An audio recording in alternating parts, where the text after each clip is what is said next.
ಈ ನೀಲಿ ಬಣ್ಣದ ವಕ್ರರೇಖೆಯ ಉದ್ದವನ್ನ ಅಳೆಯೋಣ. ಇದರ ಉದ್ದವನ್ನ ಅಳೆಯೋದಕ್ಕೆ ಸ್ಕೇಲ್ ಬಳಸಿದ್ರೆ ಹೇಗಾಗ್ಬೋದು?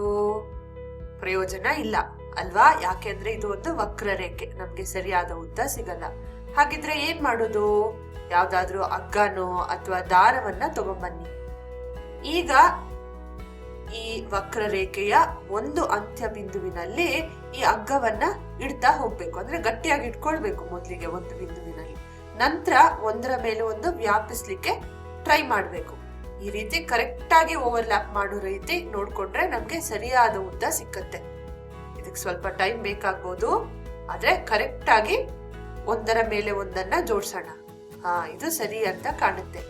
ಈಗ ಈ ಅಂತ್ಯ ಬಿಂದುವನ್ನ ಗಟ್ಟಿಯಾಗಿಟ್ಕೊಂಡು ಯಾವ್ದಾದ್ರು ಒಂದು ಪೆನ್ನು ಅಥವಾ ಮಾರ್ಕರ್ ಅನ್ನ ತಗೊಳ್ಳೋಣ. ಈ ಅಂತ್ಯ ಬಿಂದುವಿನ ಮೇಲೆ ಗುರ್ತು ಹಾಕೊಳ್ಳೋಣ. ಈ ಅಂತ್ಯ ಬಿಂದುವನ್ನ ನಾನು ನಿಮಗೆ ತೋರಿಸ್ತೇನೆ. ಈ ಗುರ್ತನ್ನ ನೋಡಿ, ಸ್ವಲ್ಪ ದೊಡ್ಡದಾಗಿ ಹಾಕೊಂಡಿದ್ದೇವೆ ಗುರ್ತನ್ನ. ಈಗ ಸ್ಕೇಲ್ ಅನ್ನ ತಗೊಂಡು ಈ ಹಗ್ಗವನ್ನ 0ಯಿಂದ ನಾವು ಅಳಿಲಿಕ್ಕೆ ಶುರು ಮಾಡಬೇಕು. ನೋಡಿ, ಈ ಗುರ್ತು ಬಂದು 12ರ ಸಮಕ್ಕೆ ಇದೆ. ಅಂದ್ರೆ ಈ ವಕ್ರರೇಖೆಯ ಉದ್ದ ಬಂದು 12 ಸೆಂಟಿಮೀಟರ್ಗಳಾಗಿದೆ.